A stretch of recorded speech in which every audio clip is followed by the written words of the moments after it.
ঐ যিজন বিষ্ণুৱে কাৰো মুখলৈকে নেচায়, ঐ এইজন বিষ্ণুৱে দেখোন লক্ষ্মী মাতাৰ মুখলৈ চাই বিভোৰ হৈ আছে, কি কথা? তেতিয়া ভিগুৰ আৰু খং উঠিলে। হে বিষ্ণু বুলি শতবাৰ মাতিলে, বিষ্ণুৱে উত্তৰ নিদিলে। এতিয়া ভিগুৱে ভাবিলে, এই তই মায়াৰ পাশত বন্দী হৈ আছ, তোক এনেকে জগালে নহব, যিটো উত্তম পন্থা মই আজি সেইটো গ্ৰহণ কৰিব লাগিব। সেই বুলি ঋষিসকলক স্মৰণ কৰি ললে আৰু যে তোমালোকে মোক দায় দোষ নধৰিবা, পৰীক্ষা এতিয়া এওঁ ল'বনে মই ল'ম, মোৰ ল'ব, এয়া এতিয়া কিন্তু সংকটত। কি কৰিলে? ভিগুৱে খুব জোৰেৰে গৈ মস্ত থিয়গুৰ এটা ভগৱান বিষ্ণুৰ পক্ষত উঠাই দিলে।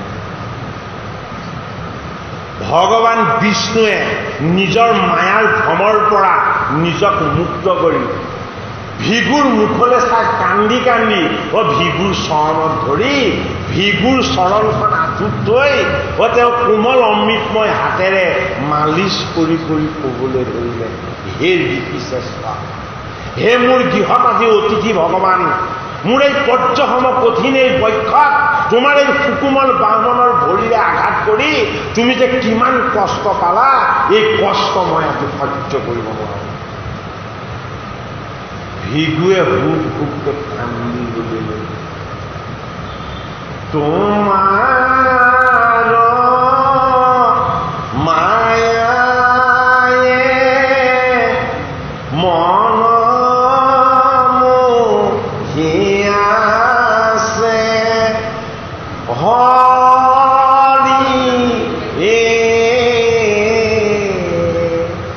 অজ্ঞান আন্ধাৰে কৰিয়া পাৰন পাওঁ ৰাম।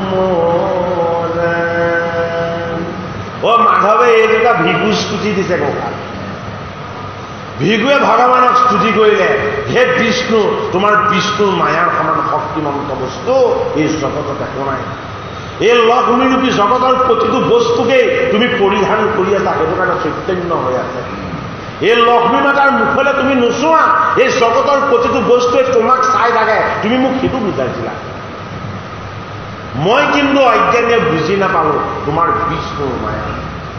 আৰু তুমি মোৰ চৰণ চুই এই চৰণ মালিচ কৰি কৰি তুমি যে ইমান ক্ষমাৱন্ত, ইমান দয়াশীল, ইমান যে তুমি গভীৰ গুণৰ গৰাকী, তুমি মোক এই কথাটো জনা।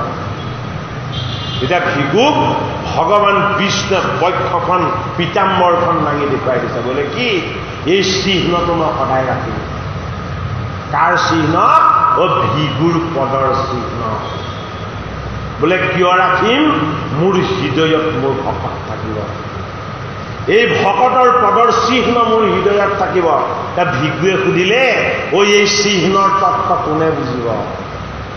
বোলে যিজন ভকত ক্ষমাশীল হ'ব, যিজন ভকতে দুখ কষ্ট মান সন্মান সকলোখিনি মুঠ অৰ্পণ কৰি যিজন আনন্দিত হৈ থাকিব পাৰিব, সেইজনৰ চৰণৰ চিহ্ন মই মোৰ পক্ষত ৰাখিম। ভাগৱতৰ একাদশ স্কন্ধত ক্ষমাগুণৰ কথা ভগৱানে কৈ আছে। অৰ্থাৎ ভগৱান কৃষ্ণৰ আটাইতকৈ ডাঙৰ বিভূতিটোৱেই হ'ল ক্ষমা। কৃষ্ণৰ অনন্ত বিভূতি, এই অনন্ত বিভূতিৰ ভিতৰত ভগৱান কৃষ্ণৰ আটাইতকৈ শ্ৰেষ্ঠ বিভূতি হ'ল ক্ষমাগুণ। সেইটো কাৰণে কি বুলি কৈছে যে মোৰ যদি ভকত হয় ক্ষমাৱন্ত হ'ব, কাকো ক্ৰোধ নকৰিব, কাৰো লগত জেদ নকৰিব, কাৰো লগত কোনো ধৰণৰ শত্ৰুতা নাৰাখিব, আৰু হে মোৰ প্ৰাণৰ বান্ধৱ উদ্ধৱ, সেইজনৰ চৰণৰ চিহ্নটো মই হৃদয়ত ৰাখিম। বোলে কিয়? তেওঁ যিটো ক'ব মই সেইটোকে শুনিম, তেওঁ যিটো কৰিবলৈ ক'ব মই সেইটোকে কৰিম। বোলে কিয়? মই ভকতৰ অধীন, ভকত বৎসল। গতিকে ভগৱানক যদি আমি আমাৰ উপাসনীয় ঈশ্বৰ বুলি যদি মানিবলৈ হয়, ভগৱন্তৰ প্ৰেম গুণ, ভগৱন্তৰ দয়াগুণ, ভগৱন্তৰ ক্ষমাগুণ, এইবিলাকে আমাৰ হৃদয়ত ঠাই পাব লাগিব। যিজনৰ হৃদয়ত এই ২৭টা প্ৰশ্নৰ উত্তৰে ভগৱান কৃষ্ণময় হৈ ঠাই পাই গ'ল, একাদশ স্কন্ধত কৈছে সেইজন মোৰ বান্ধৱ। বোলে কোন? সেইজন গতিকে একাদশ স্কন্ধ ভাগৱত ভগৱন্তৰ ললাট কপাল কৃষ্ণ।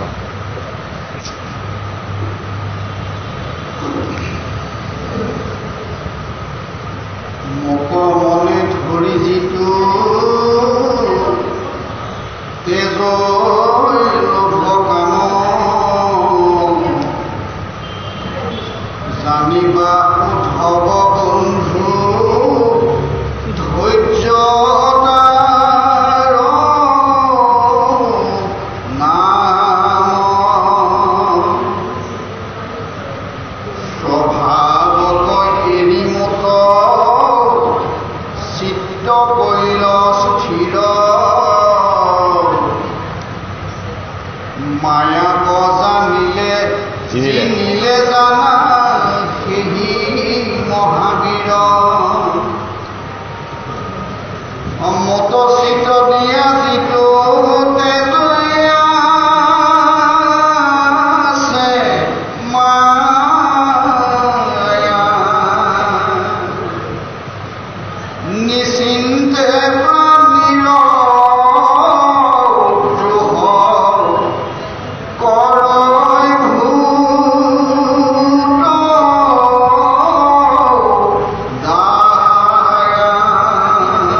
এই সত্য নামৰ প্ৰশ্নটোৰ উত্তৰলৈকে এয়া হ'ল আত্মাৰ ঈশ্বৰৰ প্ৰশ্ন। এইকেইটা আত্মা ঈশ্বৰৰ প্ৰশ্ন। আত্মাৰ কেইটা লক্ষণ আছে? ১২টা লক্ষণ আছে। ১২টা। সেইটো কাৰণে ভাগৱত শাস্ত্ৰত ১২ স্কন্ধযুক্ত।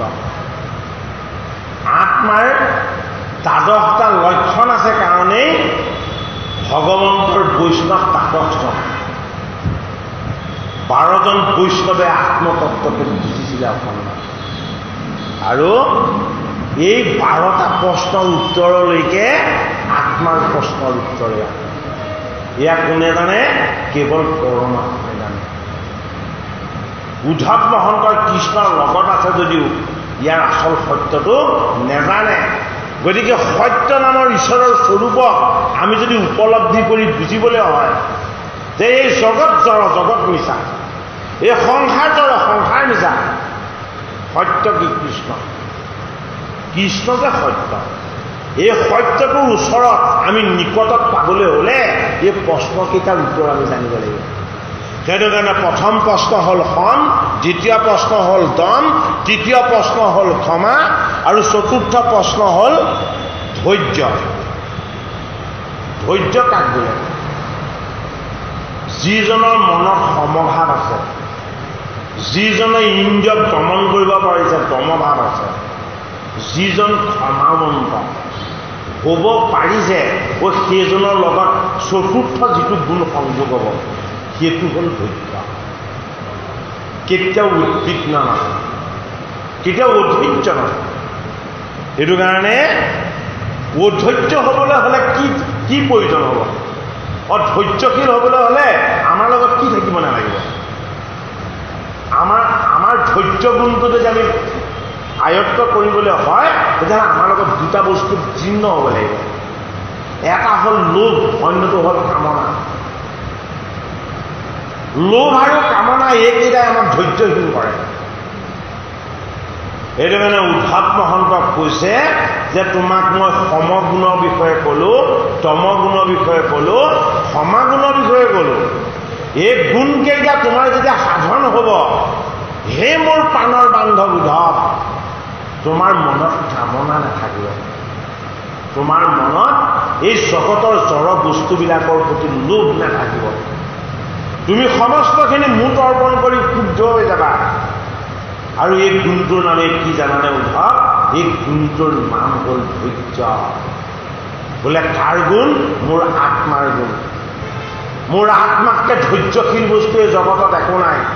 সকলো বস্তুৱে অস্থিৰ আৰু চঞ্চল। মই পৰমাত্মা কৃষ্ণ, সৰ্বজ্ঞ সনাতন, সচ্চিদানন্দ, অক্ষয় অব্যয়, হয়নে? আৰু মই হলো কি? মই হলো জ্যোতিৰ্ময়। সেইটো কাৰণে মোৰ লগত যিটো গুণ আছে আত্মাৰ লগত, সেই গুণটো কি গুণ? ধৃ গুণ।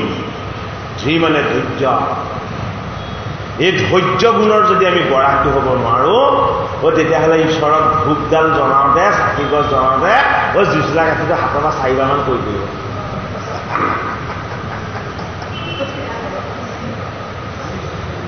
যিটো জনে কৃষ্ণ কথা বিচাৰে সময়ে মনে, অধৈৰ্য ধৰি খনে কথা কয়।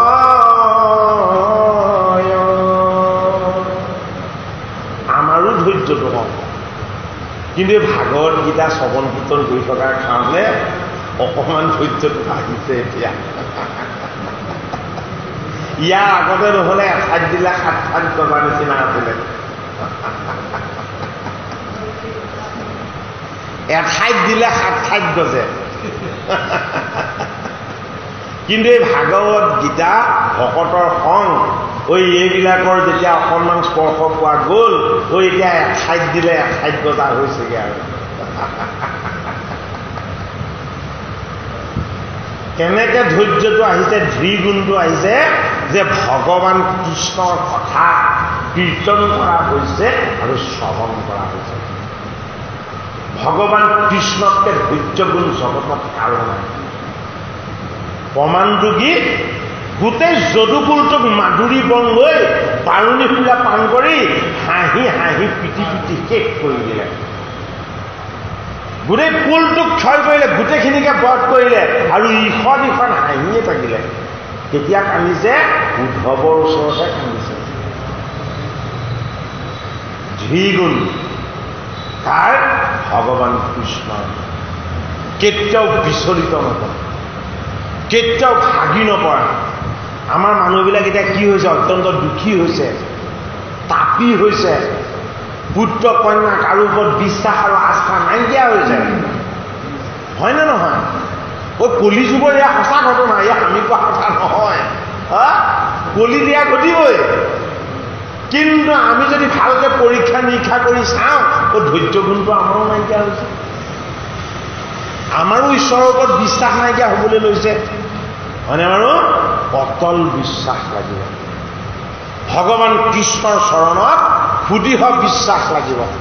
ভগৱান কৃষ্ণৰ গুণ যশ আৰু লীলা আমি অকণমান শ্ৰৱণ কৰিবলৈ, কীৰ্তন কৰিবলৈ আমি অকণমান ধৈৰ্যৰ গৰাকী হ'ব লাগিব। সেইটো কাৰণে আমি ক'ৰবালৈ আহিবৰ সময়ত যদি গাড়ীৰ টিকট বুক কৰা থাকে, আমাৰ আইগৰাকীয়ে কয় আপোনাৰ কিন্তু আজি খানা খোৱা নহ'ব, আৰু আপোনাৰ আজি অন্ন লোৱা নহ'ব। মই বোলো আচল অন্ন লোৱাৰ পাছত এই অন্ন যদি নোলোৱাকেও যাব লগা হয়, তাত আক্ষেপ নাই। আচল অন্ন কি? গুৰু সেৱা। যদি সময়ৰ সঠিক সময়খিনিত যদি গুৰু সেৱা হৈ যায়, তেতিয়াহ'লে আমাক বেলেগ অন্নৰ কোনো প্ৰয়োজন নাই এদিন অন্ন নোলোৱাকৈ উপবাসে থাকিলোঁ কিনো ক্ষতি হ'ব ধৈৰ্য বুলি ভগৱন্তৰ কৃপাতহে আহিব নহ'লে চাহকাপ দিয়া দেৰি হ'লে কাবা কাপ দলি মাৰি দিয়ে মানে অন্ন দিলে চব্জি নিদিলে অকণমান দেৰি হ'লে নোখোৱাকৈ উঠি গুচি যায় আমাৰ মানুহৰ লক্ষণ নহয় জানো হয়নে নহয় কিয় ধৈৰ্যহীন হৈছে আত্মা ঈশ্বৰৰ লগত সমন্বয় নোহোৱা হৈছে এইটো কাৰণে উদ্ধৱ মহন্তই অধৈৰ্য হৈ পৰিছে কেতিয়া এই কৃষ্ণ যেতিয়া বৈকুণ্ঠলৈ যাম বুলি ক'লে উদ্ধৱৰো ল'ৰা লাগিছে অধৈৰ্য হৈ গৈছে উদ্ধৱ সেইটো কাৰণে প্ৰশ্ন কৰিছে হে কেশৱ ধৈৰ্য বুলিনো কাক কয় তুমি মোক বুজাই কোৱা এতিয়া কৃষ্ণই উত্তৰ দিলে বোলে কি যে মোক চিত্ত দিব লাগিব মনৰ এটা অৱস্থাৰ নাম হ'ল চিত্ত চিত্ত মানে শুদ্ধ ভাৱ আৰু পবিত্ৰ ভাৱ মন চঞ্চল মন স্থিৰ আৰু শুদ্ধ পবিত্ৰ হ'লে তাক চিত্ত বুলি কোৱা হয় এই চিত্ত হ'ল শুদ্ধ আলয় মনৰ সেইটো কাৰণে ভগৱান কৃষ্ণই কৈছে মোক চিত্ত দিবা মনৰ পবিত্ৰতাখিনি দিবা মনৰ পবিত্ৰতাখিনি মোক দি কি কৰিবা তুমি মায়াময় মোহময় স্বভাৱবিলাক ত্যাগ কৰিবা তুমি একো বস্তুতে বিচলিত নহবা বোলে কি মই আছো তোমাৰ লগত মই ভগৱান আছো তোমাৰ লগত আত্মা পৰমাত্মা আছো তুমি একো বস্তুতে তুমি কেতিয়াও বিচলিত নহবা আৰু মোৰ মায়াবিলাক বৰ বলৱান বস্তু তোমাক ধুনীয়া হ'বলৈ ক'ব তোমাক ভাল খাবলৈ ক'ব তোমাক ভালকৈ থাকিবলৈ ক'ব ভাল ঠাই চাবলৈ যাবলৈ ক'ব তুমি এই মায়াবিলাকত ভুল নাযাবা বোলে কিয় এই জগতত চব মিছা মই সত্য মোতকৈ শ্যাম সুন্দৰ মোতকৈ অনন্য সুন্দৰ মোতকৈ পৰমাত্মাৰ পৰম সুন্দৰ তত্ত্ব এই জগতত একো নাই তুমি হৃদয়ত অনুভৱ কৰিবা যিমানবোৰ সৌন্দৰ্য দেখিছা সকলোবিলাকে এদিন শেষ হ'ব এই উদ্ধৱ মোৰ সৌন্দৰ্য সদায় বাঢ়ি যায় গতিকে এই মায়াময় তোমাৰ বিকাৰবিলাকক তুমি যেতিয়া ত্যাগ কৰিবলৈ শিকিবা মই এই সত্য মই এই সনাতন এই উপলব্ধি যেতিয়া তুমি হৃদয়ত কৰিবা সেই ব্যৱস্থাটোৰ নাম কি মহাবীৰ মহাবীৰ কোনজন সেই কথাটো সুধিছিলে যিজনক ভগৱান কৃষ্ণ কথাৰ বাহিৰে একো কথাই আকৰ্ষণ কৰিব নোৱাৰে সেইজন মহাবীৰ সেইটো কাৰণে বালিবীৰ বলিবীৰ অৰ্ধ হনুমান বালিবীৰ বোলে কিয় বালিক ৰামে মাৰিব লগা হ'ল সেইটো কাৰণে বালি বীৰৰ অৰ্থৰ তত্ত্বটো এইটোৱে যে বালিক কোনো বান্দৰে বধ কৰিব নোৱাৰে বালিক কোনো ৰাক্ষসে বধ কৰিব নোৱাৰে বালিক কোনে বধ কৰিব লাগে বালিক ৰামেহে বধ কৰিব লাগে সেইটো কাৰণে বালিবীৰ আৰু কোন বীৰ আৰু বলিবীৰ বলি কিয় বীৰ বলিক পৰাভৱ কৰিবৰ কাৰণে ভগৱান বিষ্ণু বামন ৰূপত নিজে গ'ল কিন্তু বিষ্ণুহে বন্দী হ'ল বলি বন্দী নহ'ল সেইটো কাৰণে বলিহে বীৰ বোলে কি মইহে চলনা কৰিবলৈ গৈছিলোঁ মোকহে চলনা কৰিলোঁ বলি চলনা বলিয়ে কি চলনা কৰিলে 3 পদ লৈ লোৱা সকলো মই তোমাক দি দিছোঁ কিন্তু বৰটো তুমি দিম বুলি ক'লা যেতিয়া দিবই লাগিব বোলে কি ওলাওঁতে সোমাওঁতে কিন্তু তোমাক দেখাব লাগিব ভগৱানকো যি দুৱাৰৰ সন্মুখত সদায় ৰাখি থব পাৰে সেইজন বলি সেই অৰ্থত কৈছে এই দুইজন বীৰ আধাহে তাৰ হনুমানৰ বালি বীৰ বলি বীৰ বালিক ৰামে বধ কৰিব পাৰে বেলেগে নোৱাৰে সেইটো কাৰণে বালি বীৰ বলি বীৰ বোলে কি বলিয়ে ভগৱান বিষ্ণুক দুৱাৰত ৰাখি থলে বান্ধি ওলাওঁতে সোমাওঁতে সদায় দেখা দিব লাগিব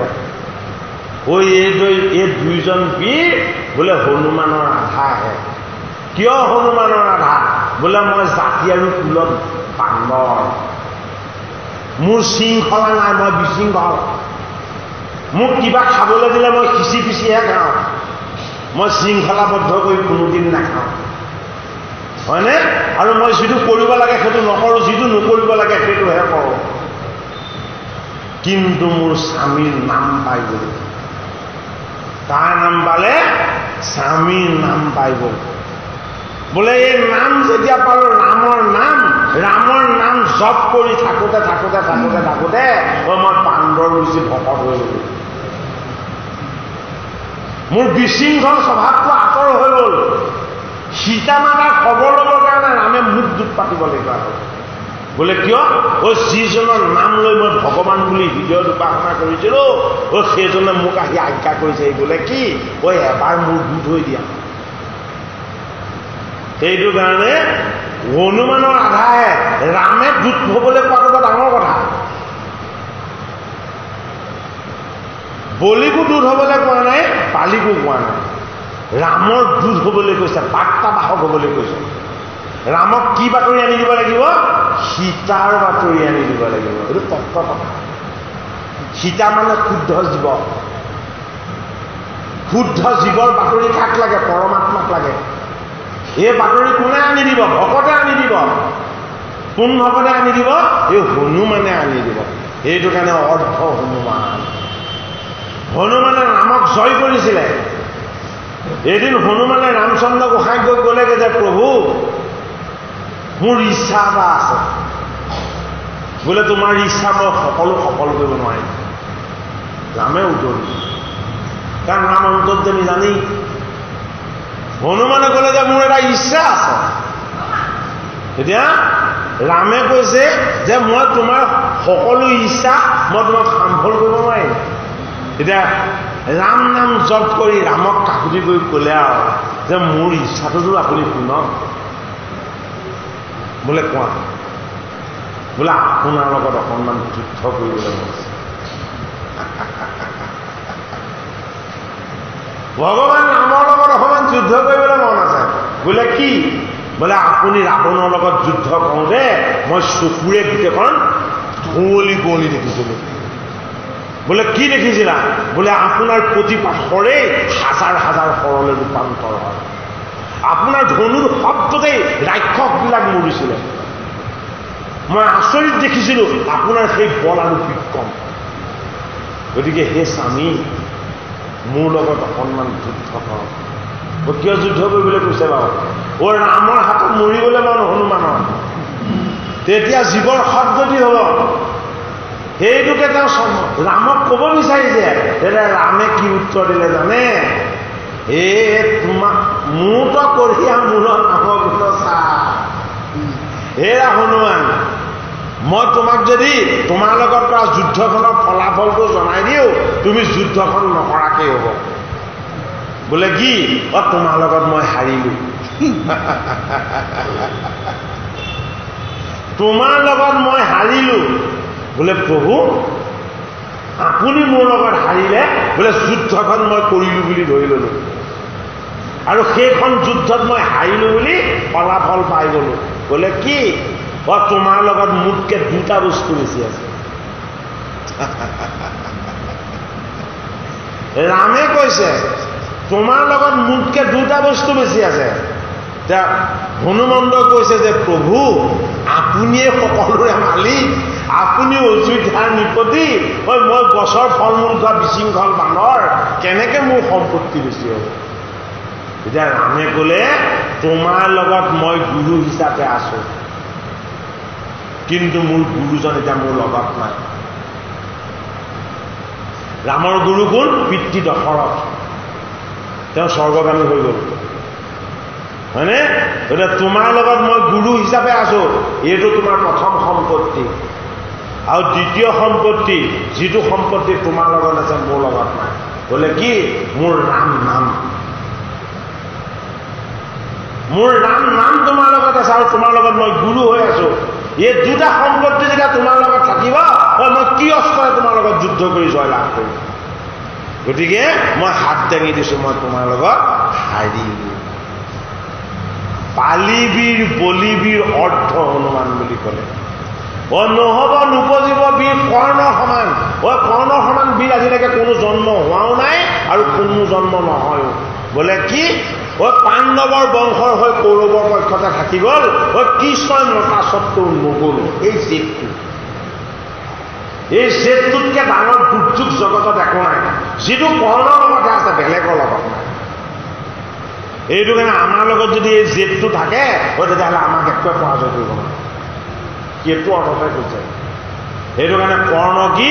কৰ্ণ আমাৰ বিজাতীয় চিন্তন। আমাৰ যিবিলাক চিন্তন সজাতীয় নহয়, এই বিজাতীয় চিন্তনবিলাকক কৃষ্ণই পৰাজয় কৰিব নোৱাৰে। এইবিলাক সজাতীয় নহয়, সেইটো কাৰণে কি? এইবিলাক কাৰো ওচৰত পৰাজয় হ'ব নালাগে। বিজাতীয় বোলে কি? 5খন গাঁও খোজোতে পাণ্ডৱক নিদিলে আৰু দুৰ্যোধনে অংগৰাজ্যখন দিলে, কাৰণে কৰ্ণই লৈ ল'লে। এইটো কি যুক্তি? যি পাণ্ডৱক 5খন গাঁও দিব নোৱাৰে, সি গোটেই ইন্দ্ৰপ্ৰস্থ হস্তিনাপুৰখন দিলেও ল'ব নালাগে, হয় নে নহয়? গতিকে আমি তেনেকুৱা কোনোবা হ'ব পাৰিব জানো? নোৱাৰে। অকল কৰ্ণইহে হ'ব পাৰিব। আৰু কি? কৰ্ণৰ জীৱন ৰহস্য। কৰ্ণৰ সমান কোনো হ'ব নোৱাৰে। বোলে কি? কৰ্ণ কুন্তীৰ অবাঞ্ছিত জীৱনৰ ফচল আছিলে।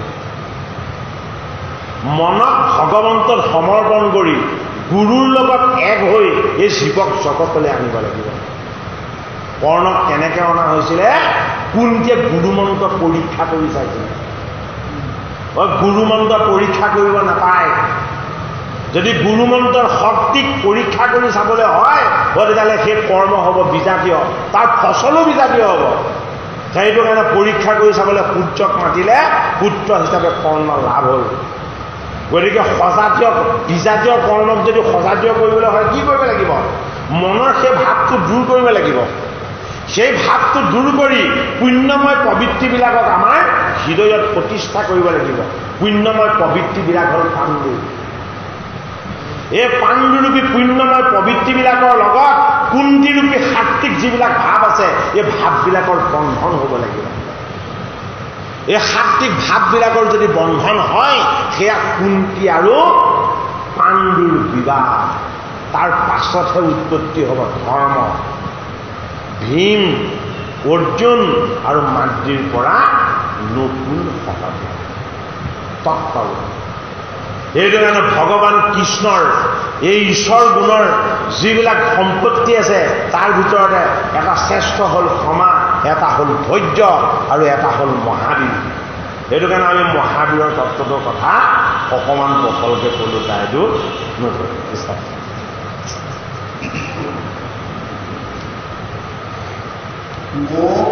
জানি যিটো জনে তেজৈ কৰ্ম তাকে সে বুলিয়া জানা মহাবল ঈশ্বৰ জ্ঞান যিটো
কোন নামে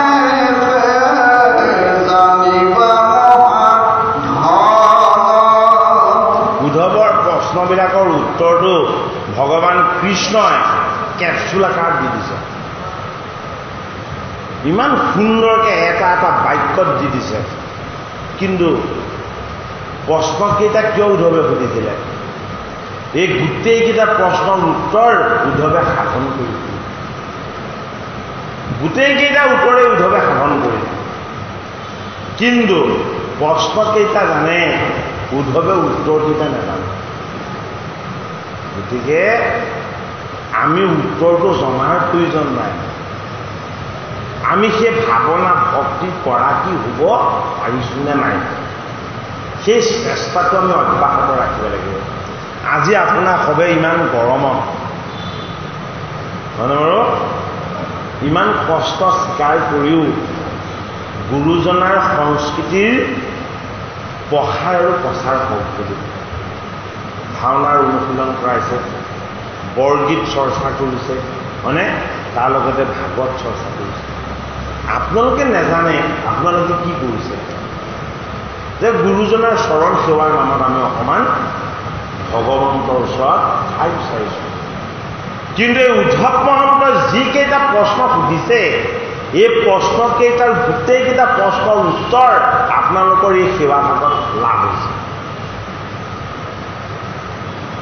এই সেৱা ভাগত গোটেইকেইটা প্ৰশ্নৰ উত্তৰৰ যিটো মহিমা সেই মহিমাকণ আপোনালোকৰ এই সেৱা ভাগত আপোনালোকে আজি লাভ কৰিছে অন্তৰ্যামী হৰিয়ে সেইটো জানিবলৈ দিয়া নাই কিয় যদি আমাৰ অভিমান আহি যায়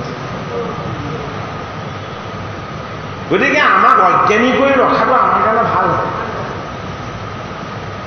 আমি যদি বেছি জ্ঞানী হওঁ ব্ৰহ্মজ্ঞানী হওঁ আমি অহংকাৰী আৰু অভিমানী মাজে মাজে দুটা এটা পাহৰি আনক সুধিব লগা হ'লে ইয়াত ভগৱত প্ৰাপ্তি আৰু ইয়াত দাস্য ভাৱ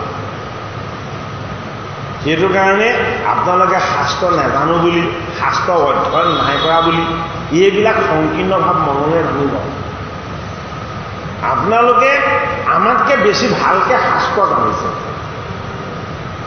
আমাতকৈ বেছি ভালকৈ শাস্ত্ৰ বুজিছে সেইটো কাৰণেহে আপোনালোকে ভকত বৈষ্ণৱক নিমন্ত্ৰণ কৰি আনি এই ভাগৱত কথা শ্ৰৱণ কীৰ্তন কৰিছে যদি এই সেৱাভাগ আয়োজন নকৰিলেহেঁতেন তেতিয়াহ'লে আমি ভগৱানৰ চৰণত মূৰ দোৱাবলৈ সুবিধাটো পালোহেঁতেন নহয় বাৰু উদ্ধৱ মহন্তৰ প্ৰশ্নকেইটাৰ উত্তৰ ভগৱান কৃষ্ণই দিছে যে তুমি যিমান ধন সোণ অলংকাৰ যিমান নিদিয়া এইবিলাক শেষ হৈ যাব এইবিলাকৰ ভাগ তোমাৰ লগত নাথাকে হে উদ্ধৱ মহন্ত এই জগতত তুমি মোৰ গুণ মোৰ নাম কীৰ্তন তুমি এইবিলাক বিলাই দিবা বোলে এয়া কি এয়া কেতিয়াও কমি নাযায় এয়া তোমাৰ পুণ্যৰ ভাগ হৈ তোমাৰ লগত সঞ্চয় হৈ যাব সেইটো কাৰণে কি ধন বুলি ক'লে সেয়া মহান ধন বুলি ক'লে যি ধন কেতিয়াও বিনাশ নহয়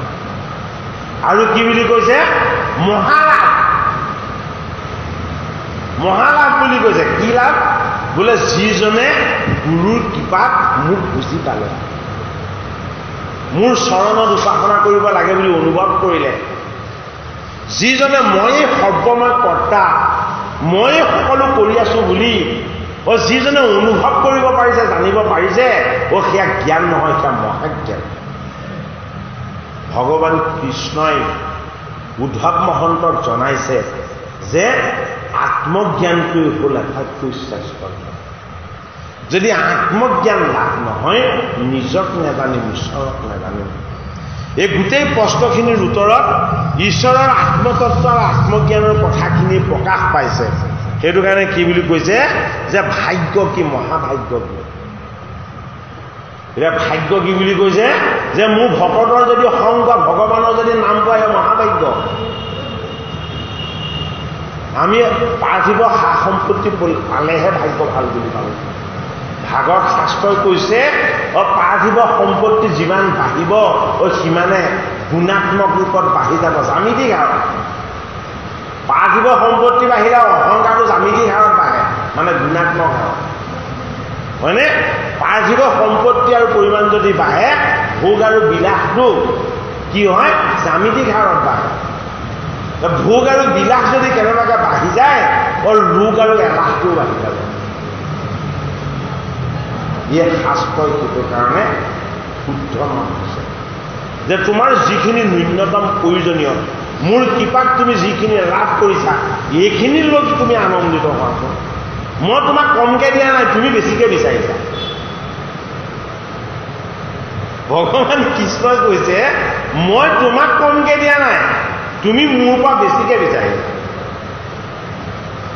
আৰু কৃষ্ণই কি কৈছে মই তোমাক যিমান দিব বিচাৰিছো তুমি সিমান ল'ব বিচৰা নাই এই প্ৰশ্নৰ উত্তৰ একাদশ স্কন্ধত উদ্ধৱ মহন্তৰ প্ৰতিটো প্ৰশ্নৰ উত্তৰ ভগৱান কৃষ্ণই কৈছে যে উত্তম লাভটো কি উত্তম লাভটো কথা সুধিলে যে কেনেবাকৈ যদি মোৰ ভকতিৰ অকণমান লাভ হৈছে গুৰুজনৰ আশীৰ্বাদৰ যদি ভাগ লাভ হৈছে মোৰ কৃষ্ণৰ চৰণত যদি অকণমান ভকতি হৈছে তেতিয়াহ'লে সেয়া কি লাভ ইয়াৰ উত্তম লাভ এই লাভৰ কোনো সীমা নাই আৰু ইয়াৰ সৰ্বোত্তম লাভ আৰু কি বুলি কৈছে যে ভূষণ কি যশ আৰু গৌৰৱবিলাকক ভূষণ বুলি কোৱা হয়নে বাৰু ভগৱান কৃষ্ণই ভূষণৰ সংজ্ঞাটো দিছে কি বুলি দিছে যে এই সমস্ত জগতত মই মহান ঈশ্বৰ মই আছো বুলি যদি জানি গৈছে যিটো ভূষণ ভগৱান কৃষ্ণই যিটো ভূষণ বুলি কৈছে এই জগতত মই আছো বুলি যদি জানি গৈছে সমস্ত ভূততে আৰু এই কথাটো জানি এই জীৱবিলাকক জড়বিলাকক যদি দয়া প্ৰেম আৰু কৰুণা কৰিছে তেওঁ উদ্ধৱক কৈছে সেই উদ্ধৱ এয়া সম্পদতকৈও শ্ৰেষ্ঠ বোলে কি এয়া মোৰ ভূষণ বোলে কি মই গুহ্যৰো গুহ্য মই গুহৰো গুহ মই গুহ্যৰো গুহ্য মই লুকাই থাকোঁ মোক কোনেও নেদেখে মই ক'ত থাকোঁ মই গোপীৰ হৃদয়ত থাকোঁ সেইটো কাৰণে গোপীয়ে মোক বাহিৰত বিচাৰে মই ভিতৰত হাঁহি থাকোঁ আৰু মই যেতিয়া হাঁহি থাকোঁ তেতিয়া গোপীয়ে চকু মুদি মোক হৃদয়ত দেখে আৰু মোক কৃষ্ণ কৃষ্ণ বুলি মাতে আৰু মই তেওঁলোকক কি বুলি মাতোঁ গোপী গোপী বুলি মাতোঁ সেইটো কাৰণে কৃষ্ণৰ নামটো কি গোপী কৃষ্ণ এতিয়া কৃষ্ণক গোপীয়ে মাতে কৃষ্ণ বুলি আৰু কৃষ্ণই গোপীক কি বুলি মাতে গোপী বুলি ভগৱানৰ নাম অক্ষয় হয় তোমালোকে যে মোক মাতিছা সেইটো জগতে শুনিব মই যে তোমালোকৰ মাতো কি সেইটো কোনেও নুশুনিব কৃষ্ণ কৈছে সেইটো হ'ব নোৱাৰে সেইটো কাৰণে মোৰ নাম কি হ'ব মোৰ নাম হ'ব গোপী কৃষ্ণ প্ৰতিটো বস্তুতে গোপন হৈ কৃষ্ণ বাস কৰি আছে এই গোপন হৈ কৃষ্ণ বাস কৰি আছে বুলি অনুভৱ কৰিব পৰা যিটো গভীৰ জ্ঞান এই জ্ঞানটোৰ নাম হ'ল গোপী কৃষ্ণ গুহ্য মানে গোপন কৃষ্ণ মানে পৰমাত্মা পৰমাত্মা গোপন আৰু পৰমাত্মা কোনেও নেজানে এইটো কাৰণে গোপীৰ দ্বাৰা কৃষ্ণ প্ৰকট হৈ দেখুৱাইছিলে বোলে কি মই নাম লৈছিলা মুখেৰে মই দেখাই দিছিলোঁ হৃদয়ত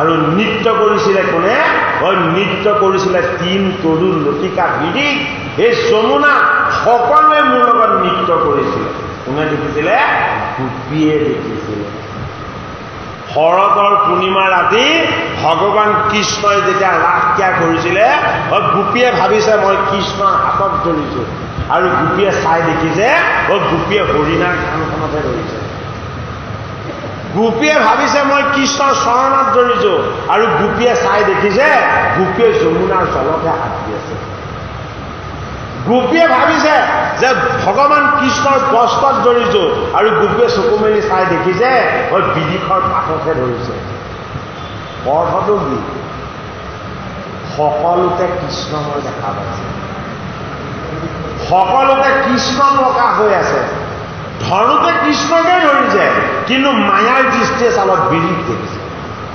ভ্ৰমৰ দৃষ্টিৰে চালত যমুনা দেখিছে আৰু বেছি মায়াৰ পাশত বন্দী হৈ কৃষ্ণক পালো বুলি চাইছে মৃগ পোৱালিটো কাণখনত ধৰি আছে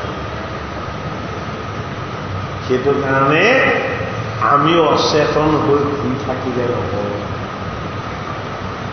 আমি নিজকে নিজে জগাব লাগিব কিহেৰে জগাব লাগিব ভগৱানৰ নামেৰে জগাব লাগিব আমাক পঞ্চকৰ অবিদ্যাত ভগৱানৰ অবিদ্যাবিলাক আনি আমাক ব্ৰহ্মাদেৱে আমাক কি কৰিলে জীৱৰূপেৰে সৃষ্টি কৰিলে এই জীৱ ব্ৰহ্মৰ ৰূপেৰে যে আমাক জগতলৈ আনিলে এই জীৱ ব্ৰহ্মৰ ৰূপেৰে আমাক জগতলৈ আনি আমাক মায়াৰ এই দেহৰ সজ্জাখনত আমাক অচেতন কৰি খুৱাই দিয়ে এই অচেতন সজ্জাৰ পৰা আমাক কোনে জগাই দিব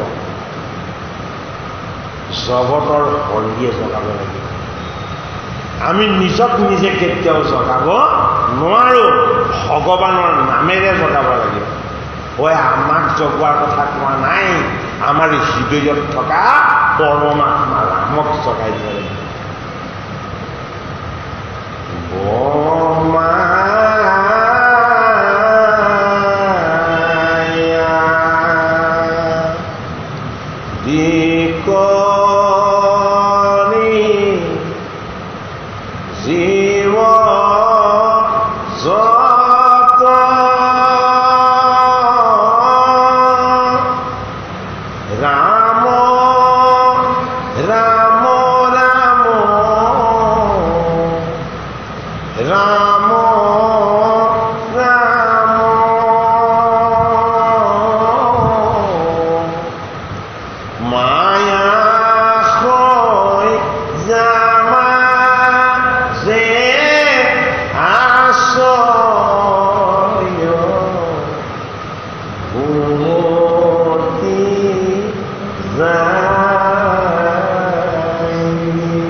বিদ্যা মোহ মহামোহ তম তামিশ্য আৰু অন্ধতামিশ্য এই পাঁচটা মায়াৰে এই দেহৰূপী সজ্জাখন নিৰ্মাণ কৰি এই দেহৰূপী সজ্জাখন নিৰ্মাণ কৰি শিৱক আনিলে জীৱ কৰি আমাৰ হৃদয়ত এই দেহ আৰু জীৱ এক হৈ গ'ল আৰু তেতিয়া কি কৰিলে পৰমাত্মা কৃষ্ণক স্তুতি কৰি গ'লে হে ভগৱান চৈতন্য শক্তি হৈ তুমি চেতনাযুক্ত কৰি দিয়া ঈশ্বৰ আহি চৈতন্য হৈ আমাক জন্ম দি দিলে তাৰ পাছত আমি কি হৈ গলো অচেতন হৈ গলো জড় হৈ গলো আমি ভগৱানৰ নামত আৰু সাৰ নোপোৱা হলো আমি কেৱল মায়াৰ সজ্জাত আৰু মায়াৰ ভ্ৰমতেই নিত্যাগত হৈ থাকিবলৈ গলো গতিকে এবাৰ হলেও হৃদয়ৰ শিশুকেশক আমি এই মাধৱৰ প্ৰাৰ্থনাৰে সৈতে চকাব লাগিব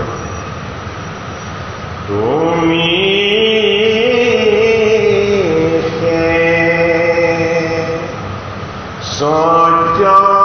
সত্যন্য সনাতন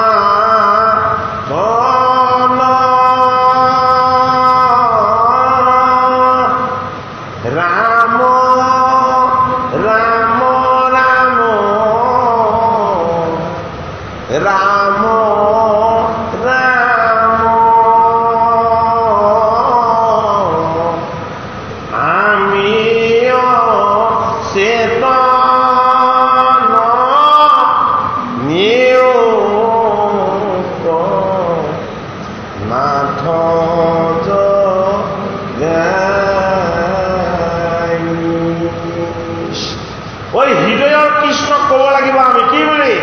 চৈতন্য তুমি আৰু তুমি শুই নাথাকিবা চৈতন্য তুমি জাগ্ৰত হোৱা কৃষ্ণ কেনেকে জাগ্ৰত হ'ব ৰাম নাম গাই দিব লাগিব সেইটো কাৰণে পাঁচবাৰ নাম জুবিছে এই ৰাম যদি ঘোষণা কৰা হয় পঞ্চপৰ্ব উদ্ভিদবিলাক আখৰ হৈ যাব ৰাম নামৰ অনন্ত শক্তি তোমাক কৰিয়া বজু গুণ নাম চাৰ সেইটো কাৰণে আমি অৰ্থ জানিব নালাগে তত্ত্ব জানিব নালাগে মৰ্ম জানিব নালাগে আমি এটা কথা অনুভৱ কৰিলেই হ'ল মোৰ দেহ জড় হয়নে মোৰ দৃষ্টি জড় আৰু তুমি হৃদয়ৰ মন্দিৰত লুকাই আছা, তুমি কিন্তু সচ্চিদানন্দ, তুমি চেতনাযুক্ত ঈশ্বৰ তত্ত্ব। গতিকে হে জগতৰ হয়, মোৰ ভূবৎসকেইটাক তুমি চলাবলৈ নিয়া। যশোদা মাতাই ৰাতিপুৱাই কৃষ্ণক জগাই নিদিয়ে জানো? হে কানাই উঠা উঠা, এই ভূবৎসবিলাকক বৃন্দাবনত চলাবলৈ নিয়া। কি বৃন্দাবন সেইখন? সেই বৃন্দাবন ধাম নেকি? নহয়, এই পঞ্চভূতৰ দেহত থকা 5টা জ্ঞান ইন্দ্ৰিয় আৰু 5টা কৰ্ম ইন্দ্ৰিয়, এইবিলাক মায়াময় মোহময় ভাৱবিলাকৰ ফালে গতি কৰিব। এই মায়াময় মোহময় ভাৱবিলাকৰ পৰা এই ইন্দ্ৰিয়কেইটাক আঁতৰাই আনি যশোদা মাতাই কৈছে, হে কৃষ্ণ, এই ভূবৎসবিলাকক তুমি বৃন্দাবনত চলাগে। ভূবৎস আমাৰ ইন্দ্ৰিয়কেইটা, বৃন্দাবন হ'ল আনন্দ ধাম, আনন্দ ধাম হ'ল কৃষ্ণৰ নিবাস। এইটো কাৰণে কৃষ্ণৰ নিবাস ধাম বৃন্দাবনলৈ আমি কেনেকে যাম? কৃষ্ণক বাঁহী বজাবলৈ ক'ব লাগিব। কৃষ্ণৰ হাতত এটা বাঁহী নাই জানো? হয়নে? এই কৃষ্ণৰ বাঁহী হ'ল আমাৰ এই পাণৰ শক্তি, যি পাণৰ শক্তিৰ যোগেদি আমি চৈতন্য হৈ আছো। সেইটো কানাই বাঁহী। সেইটো কাৰণে কানায়ে বাঁহীটো কাকো নিদিয়ে। যদি বেলেগক দিবলৈ হয় তেতিয়াহ'লে কি হ'ব? এইজন নাথাকিব। সেইটো কাৰণে কানায়ে বাঁহীটো কাকো নিদিয়ে। এই বাঁহীৰ ফুটাকেইটা হিচাপ কৰক, দেহৰ তত্ত্বত সকলো নিৰ্বাহ হ'ল। সেইটো কাৰণে কৃষ্ণৰ বাঁহীটো শুকান মাহত, কেঁচা মাহত ৰস থাকে, কেঁচা মাহত দুৰ্গন্ধ থাকে, কেঁচা মাহত বিকাৰ থাকে। সেইটো কাৰণে লোভ মোহ কাম ক্ৰোধ দম্ভ দেশ অহংকাৰ, এই ৰসবিলাক শুকাই যাব লাগিব, এই বিকাৰবিলাক শুকাই যাব লাগিব। এই বিকাৰ আৰু নিকাৰবিলাক শুকাই আত্মাৰাম সচ্চিদানন্দ ৰূপেণ কৃষ্ণ শুকান বাঁহৰ দৰে স্বচ্ছ হৈ যাব লাগিব। মৎস্যগন্ধাময় দুৰ্গন্ধৰ ৰস তাত কেতিয়াও থাকিব নালাগিব। সেইটো কাৰণে ৰাম কৃষ্ণ হৰি, ৰাম কৃষ্ণ হৰি, ৰাম কৃষ্ণ হৰি, তেওঁ বাঁহীত জীয়াই লাগে। গতিকে কৃষ্ণৰ বাঁহীত যদি কেৱল ভগৱান কৃষ্ণৰ নামেই বাজে, আমাৰ জীৱন বিনা জীৱন বাঁহী আমি ভগৱান কৃষ্ণক স্মৰণ কৰিব লাগিব। উদ্ধৱ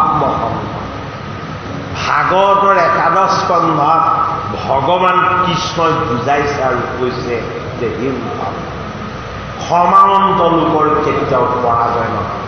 ক্ষমা গুণটো মই, মোৰ কেতিয়াও পৰাজয় হ'ব নোৱাৰে। ধৈৰ্য গুণটো মই, মোৰ ভকতৰ ধৈৰ্য কেতিয়াও স্তুতি নহয়। আৰু মোৰ ভকতে মোৰ বাহিৰে বেলেগক কেতিয়াও পূজা নকৰে, মোৰ ভকতে মোৰ বাহিৰে বেলেগত কেতিয়াও আশ্ৰয় নলয়। সেইটো কাৰণে হে উদ্ধৱ, মোৰ ভকতৰ বল হ'ল মহাবল। বোলে কিয়? মোৰ ভকত আগত যায়, মই তেওঁ পাছত যাওঁ। বোলে কিয়? মই ভকত বৎসল ভগৱান। গতিকে সেইজন ভগৱান কৃষ্ণক যাতে আমি কোনো স্বাৰ্থ নোহোৱাকৈ নিস্বাৰ্থভাৱে, আমি নিস্পৃহভাৱে আমি যাতে তেওঁক স্তুতি নতি আৰু উপাসনা কৰিব পাৰোঁ। সময়ৰ সংকেতটো অকণমান জানিবলৈ ভাল হ'ব।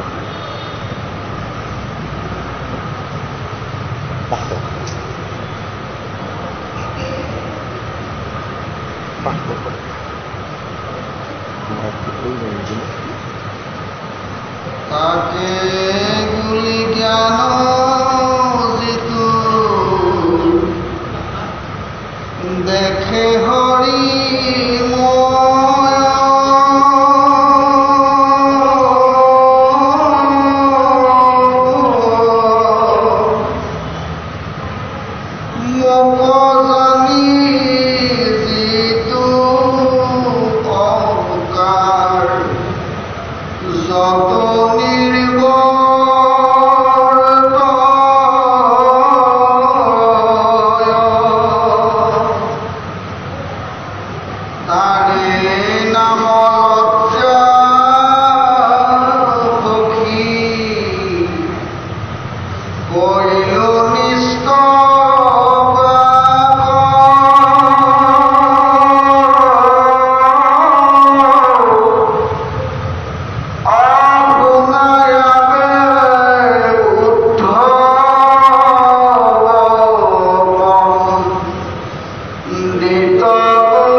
যামই যিটো মোৰ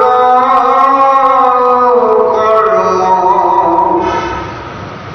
ধৰ্মইটো বন্ধ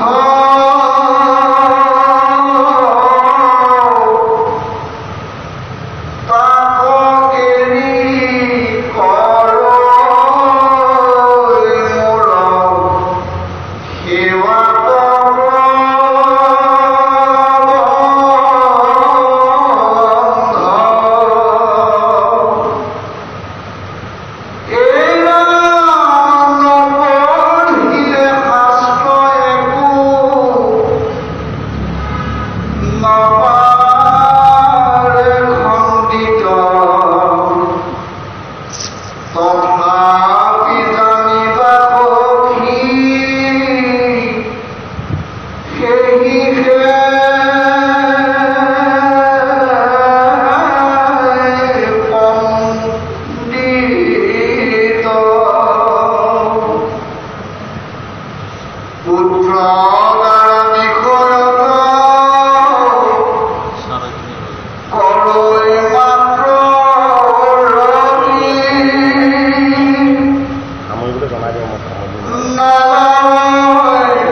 এই তেখেতক অকণমান মই ইয়ালৈ পঠিয়াই দিম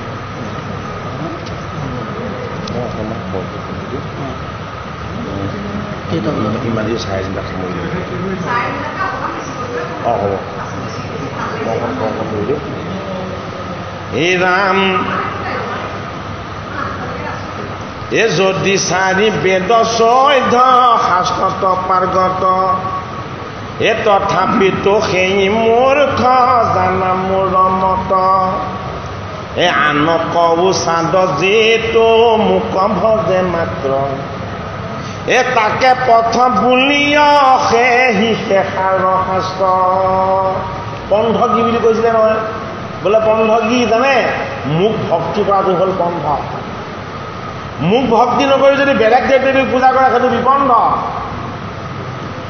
আৰু উদ্ধৱক পণ্ডিতৰ এটা বৰ ডাঙৰ সংজ্ঞা জনাই দিলে বোলে কি চাৰি বেদ 14 শাস্ত্ৰ 18 পুৰাণ জানিলেও পণ্ডিত নহয় হে উদ্ধৱ মোক জানিব লাগিব যদি অজ্ঞানীও হয় মূৰ্খও হয় গোবিন্দৰ চৰণ উপাসনা কৰি যদি মোক ভক্তি কৰিছে সেইজন মহাপণ্ডিত বোলে কিয় বোলে সমস্ত শাস্ত্ৰৰ সাৰ ময়ি গতিকে মোক উপাসনা কৰা আৰু মোক ভক্তি কৰাজন কেতিয়াও মূৰ্খ হ'ব নোৱাৰে অজ্ঞানী হ'ব নোৱাৰে কাৰণ মই হ'লো বেদবিদ মোক উপাসনা কৰাজনে পণ্ডিত যিজনে মোক জানিছে আৰু বুজিছে আৰু কি বুলি কৈছে হে ৰাম যিটো কৰ্ম কৰন্তে চিতৰণায় থিৰ অ তাৰ নাম বিপন্থ জানিবা মহাবীৰ বিপন্থ কি যিটো কৰ্ম কৰিলে চিত্ত স্থিৰ নহয় সেইটো পন্থ নহয় সেইটো বিপন্থ কোনে কৰিছিলে ভাগৱতৰ প্ৰথম স্কন্ধত আছে বেদব্যাসে কৰিছিলে যি ভাগৱত পুৰাণ প্ৰণয়ন কৰিছিলে সিয়ে কৰিছিলে বিপন্থ কি কৰিছিলে 17 পুৰাণ প্ৰণয়ন কৰিছিলে বেদ বিভাজন কৰিছিলে হয়নে আৰু কৰ্মকাণ্ড আৰু জ্ঞান মাৰ্গক প্ৰচাৰ কৰি ভগৱান কৃষ্ণৰ নিৰ্গুণ ভক্তি মাৰ্গটোক ঢাকি ৰাখিছিলে এইটো কাৰণে বিপন্থ কি বিপন্থ হ'ল কৃষ্ণৰ গুণ নাম নকৰা অন্য দেৱ দেৱীৰ পূজা পাতল এইবিলাক হ'ল বিপন্থ বোলে কি চিত্ত চঞ্চল কৰিব মন অস্থিৰ কৰিব সেইটো কাৰণে পূজা পাতল বলি বিধান ইয়াত কলিযুগৰ বস্তু নহয় কলিত কৃষ্ণৰ কীৰ্তন সকলো ব্ৰহ্মময় মহাভাগ্যৰ বলতহে কলিত মনুষ্য জন্ম পায় নহ'লে 5G মোবাইল চলাবলৈ পালেহেঁতেন জানো কলিত জন্ম লোৱাৰ কাৰণেহে পাইছে হয়নে বাৰু গতিকে এই বস্তুবিলাক ভাগৱত শাস্ত্ৰই আমাক জনাইছে যে কৃষ্ণক ভক্তি নকৰি যদি আমি অন্য পন্থা গ্ৰহণ কৰোঁ সেয়া বিপন্থ হ'ব সেইটো কাৰণে বেদব্যাসে বিপন্থটো শুধৰালে কাৰ কৃপাত নাৰদৰ কৃপাত হৰিষত মনেৰে তেওঁ ভাগৱত শাস্ত্ৰ বৰ্ণন কৰিলে। বাকী পুৰাণত যিবিলাক ভুল কৰিছিলে সকলো ভুলৰ শুধৰণি একাদশ স্কন্ধত কৰি দিছে। বোলে কি অকল কৃষ্ণকে ভজিবা, কৃষ্ণৰে নাম ল'বা, কৃষ্ণকে উপাসনা কৰিবা। গতিকে বিপন্থত থকা হ'লেও সকলো পন্থালে আহা, ভগৱান কৃষ্ণৰ চৰণ সেৱা কৰক আৰু ভগৱন্তৰ গুণনাম যশ শ্ৰৱণ কীৰ্তন কৰক। হে আমাক কচি নাও যিটো গুৰু কৃপাময়, অশেষে পৰম বন্ধু জানিবা নিশ্চয়। এতিয়া উদ্ধৱক কৈছে যে তুমি যে সুধিছিলা পৰম বান্ধৱ কোন, হেৰা উদ্ধৱ, ঐ পৰম বান্ধৱ তুমি সেইজনে মানিবা। বোলে কি, ঐ যিজনে মোক পৰিচয় কৰি দিব। কাক পৰিচয় কৰি দিব লাগিব? কৃষ্ণক পৰিচয় কৰি দিব লাগিব। এতিয়া কৃষ্ণক কোনে পৰিচয় কৰি দিছিলে? সেইটো কাৰণে তেওঁ বৈষ্ণৱ। তেওঁৰ লগত এটা বৰ আছিলে পিতৃ শান্তনুৰ, ইচ্ছা মৃত্যুৰ বৰ। যেতিয়া ইচ্ছা কৰে তেতিয়াই মৰিব পাৰিব, কিন্তু মৰিলে জানো? গোটেই সৰসজ্জাতে কিমান দিন শুই থাকিলে, তথাপিতো মৰা নাই। কিয় মৰা নাই? তেওঁৰ ইচ্ছাটো বেলেগ। মোক ইচ্ছা মৃত্যু নালাগে। বোলে কি, মই কেৱল গোটেই জীৱনটো শত্ৰুতাতে থাকিলোঁ। কাৰ? পাণ্ডৱৰ। মই দুৰ্যোধনৰ পক্ষত থাকি গ'লো হস্তিনাপুৰৰ সিংহাসনখন ৰক্ষা কৰিম বুলি। নহয়, তাতকৈও ৰহস্যতা আছে, তাতকৈও ৰহস্যতা আছে। এই ভগৱান কৃষ্ণ যে কৈছে সেইজনকে বান্ধৱ বুলি ভাবিবা, প্ৰাণৰ বান্ধৱ বুলি সেইজনক ভাবিবা। বোলে কি, যিজনে মোক পৰিচয় কৰি দিয়ে, পৰমাত্মাক পৰিচয় কৰি দিয়ে।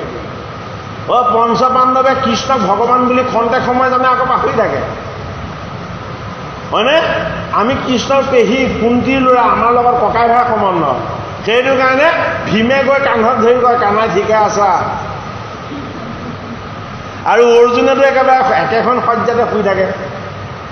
তুমি আহিলে বৰ ভাল লাগে, মই তোমাৰ লগত কথা পাতি খুব ভাল পাওঁ। কৃষ্ণ ঈশ্বৰ বুলি নাজানে। কোনে জানে? যিজনে জানে সেইজনে হৃদয়তে কৃষ্ণ নাম জপ কৰি থাকে।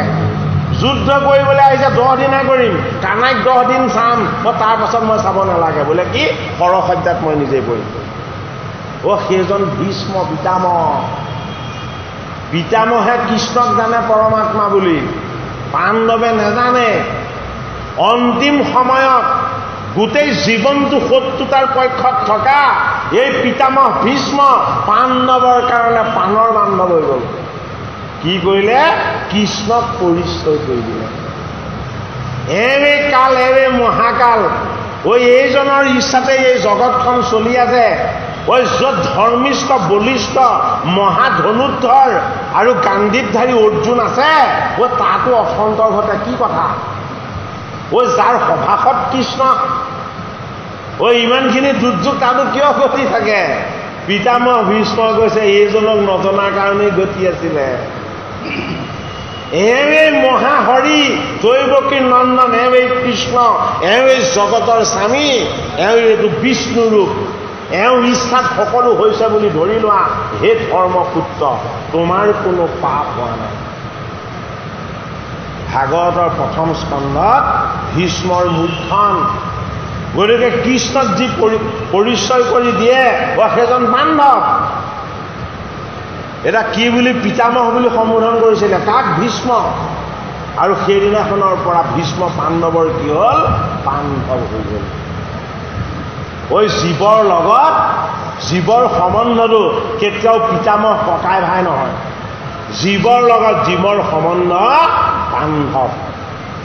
ইজনৰ লগত সিজনৰ কেতিয়াও এৰা এৰি হ'ব নোৱাৰে। জীৱ ব্ৰহ্ম। সেইটো কাৰণে এই ভাগৱতৰ একাদশ স্কন্ধত উদ্ধৱ মহন্তক কৈছে যে মোক যি পৰিচয় কৰি দিয়ে, সেইজনেই বান্ধৱ। এতিয়া ভীষ্ম শত্ৰু পক্ষত থাকিলে যদিও পাণ্ডৱৰ পক্ষলৈ আহি গ'ল। কি হ'ল? পাণ্ডৱ হৈ গ'ল। বোলে কিয়? এই জগতৰ স্বামী, এওঁক চিনি লোৱা। কৃষ্ণৰ পৰিচয় কৰি দিয়ে।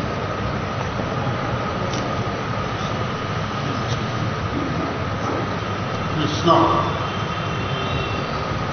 মত চিত দিয়া যিটো সন্তোষ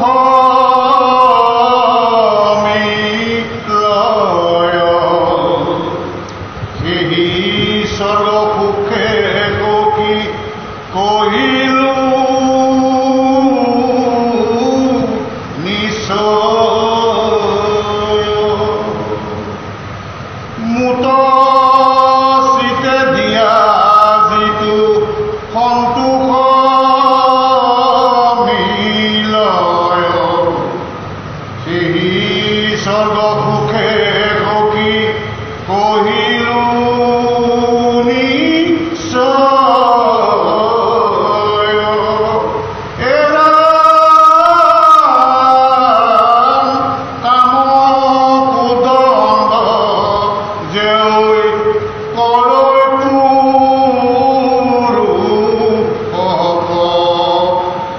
মোক পাহৰিলে মিলৈ তেখনে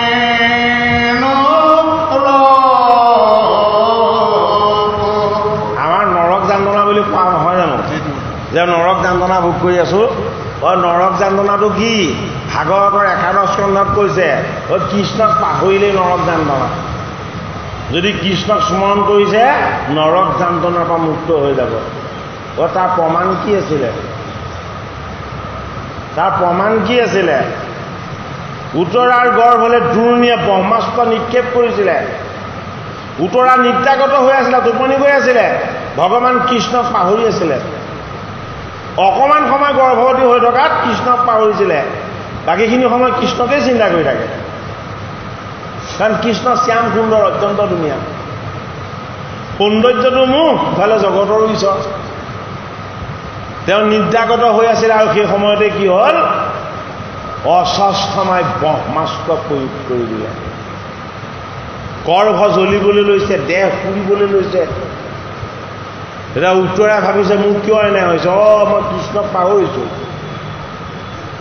লগে লগে কৃষ্ণক মনত পেলালে তেওঁ চৰণ চিন্তা কৰিলে আৰু গৰ্ভত হাত দি কৈ দিলে হে কৃষ্ণ হে সমস্ত ভূততে বাস কৰা ঈশ্বৰ মোৰ গৰ্ভত উত্তাপ ব্ৰহ্মাস্ত্ৰ যেন লাগিছে মোক আৰু মোৰ পুত্ৰক এই দুইজনকে ৰক্ষা কৰি দিয়া কৃষ্ণই অস্ত্ৰৰ সৈতে ব্ৰহ্মাস্ত্ৰ নিৰ্যাণ কৰিলে এই উত্তৰাৰ গৰ্ভত থকা পৰীক্ষিত ৰূপী জীৱটো মৃত্যুমুখত পৰিছিলে ভগৱান কৃষ্ণই কি কৰিলে গৰ্ভত আত্মাৰূপত নিজে প্ৰৱেশ কৰি দিলে মাতৃৰ গৰ্ভত আংগুষ্ঠ প্ৰমাণ ৰূপত প্ৰৱেশ হৈ কি কৰিলে অমৃত দৃষ্টিৰে পৰীক্ষিতলৈ চাই পৰীক্ষিতক জীৱন দান দি দিলে বিষ্ণুৰাত হৈ গ'ল পৰীক্ষিত এই পৰীক্ষিতে জানো ঋষিৰ গলত সাপ মেৰিয়াব লাগে যিজনে গৰ্ভত থাকোঁতে ঈশ্বৰৰ দৰ্শন পাইছিলে নেলাগে হয়নে নহয় বাৰু সাপটো কিয় মেৰিয়াইছিলে এইটো উত্তৰ আমাক দিছে পৰীক্ষিতে মুকুট পালে ৰাজ্যৰ সম্পত্তি পালে ধৰ্মৰাজৰ সকলো পালে হয়নে কৃষ্ণক পাহৰি গ'ল কাৰণ কৃষ্ণ গোসাঁই বৈকুণ্ঠলৈ গুচি গ'ল কৃষ্ণক পাহৰি গ'ল ভাবিলে মোৰ পিতামহসকলে ইমান কষ্ট কৰি সা সম্পত্তি গোটাই থৈ গৈছে মইনো ইমান কষ্ট কৰি ৰাজ্য শাসন কৰি কি কৰিম মই আজি অকণমান আনন্দকে কৰোঁ অকণমান মৃগয়া কেইটামানকে চিকাৰ কৰি আনো ভালকৈ এসাঁজ খাওঁ মৃগয়া কৰাটো ৰজাৰ এটা আনন্দ গতিকে আমি জীৱবিলাকে মায়াবনত আহি মৃগয়া কৰিবলৈ আহিছোঁ বৰমাই অবিদ্যাৰ যোগেদি আমাক মায়াৰ পাছত দৌৰাই ফুৰিছে মৃগৰ পাছত দৌৰাই ফুৰিছে এই মৃগবিলাক খেদি খেদি ফুৰিলে আমি আমাৰ সুচিতা নষ্ট কৰিম শুদ্ধতা নষ্ট কৰিম সেইটো কাৰণে আমাৰ জীৱনটো সাধনময় শ্ৰমিক এই শ্ৰমিকময় সাধনময় জীৱনত যদি সাধনা নাথাকে তেতিয়াহ'লে কি হ'ব আমি কুধি হ'ম জেদি হ'ম সেয়া চিংগি আৰু কি হ'ব মন অসুচি হ'লে উপবিত্ৰ হ'লে ই মৰা সাপ সদৃশ হয় এইটো কাৰণে শ্ৰমিকৰ গলত পৰীক্ষিত